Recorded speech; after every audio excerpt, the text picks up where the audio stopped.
So hi tubies, this is Karsh and finally Xiaomi ने India में launch कर दिया है Redmi 9 Prime, जो कि उनका एक बजट कैटेगरी का काफ़ी पावरफुल स्मार्टफोन है। एंड आज हम करेंगे इसका एक शॉर्ट कैमरा रिव्यू, क्योंकि मेरे हाथ लग चुके हैं इसके कई सारे कैमरा सैम्पल्स, एंड जिससे हम पता लगाएंगे कि आपको इस डिवाइस को फॉर इट्स कैमरा परचेस करना चाहिए या फिर नहीं। लेकिन वीडियो स्टार्ट करूँ उससे पहले आपको बता देता हूँ कि हमारे चैनल पर चल रहा है OnePlus Nord का गिव अवे। अगर अभी तक आपने ज्वाइन नहीं किया तो जल्दी जाओ, डिस्क्रिप्शन में लिंक है, जाके वीडियो को देखो एंड ज्वाइन कर लो। सो ज़्यादा टाइम वेस्ट न करते हुए स्टार्ट करते हैं।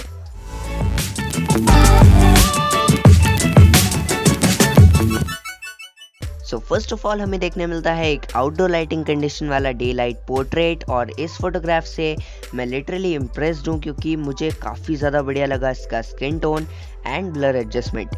आप अगर देखो तो राइट साइड में आपको जूम कर देखने मिलेगा, तो जूम करने के बाद भी जो शार्पनेस और जो एजिंग है वो पूरी तरह से परफेक्ट है, and that is why I am loving it.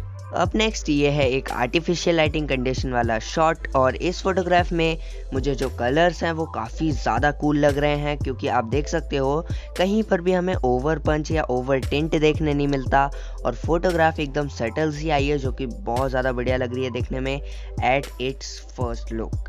अब इस नाइट शॉट को देखें तो मुझे जो वाइट बैलेंस और जो सैचुरेशन है उसका कॉम्बिनेशन काफ़ी ज़्यादा पसंद आया, एंड जब जूम करने के बाद भी जो क्लैरिटी है वो पूरी तरह से मेंटेन्ड है, एंड ऐसा बहुत कम टाइम्स पॉसिबल हो पाता है रात के टाइम पर।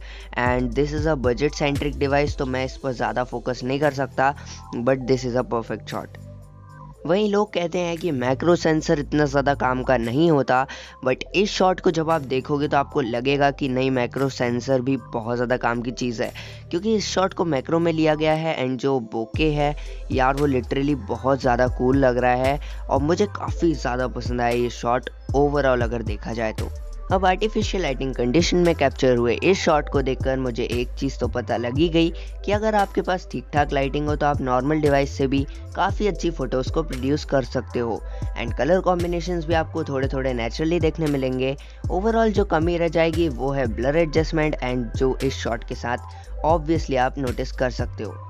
बात करूँ नाइट शॉट की, तो यार नाइट टाइम में पोर्ट्रेट को लेना काफ़ी चैलेंजिंग होता है, and in a mid range device हमें स्किन टोन बैक टोन से मैच नहीं कर पाती, एंड वैसे कुछ इस शॉट के साथ हुआ।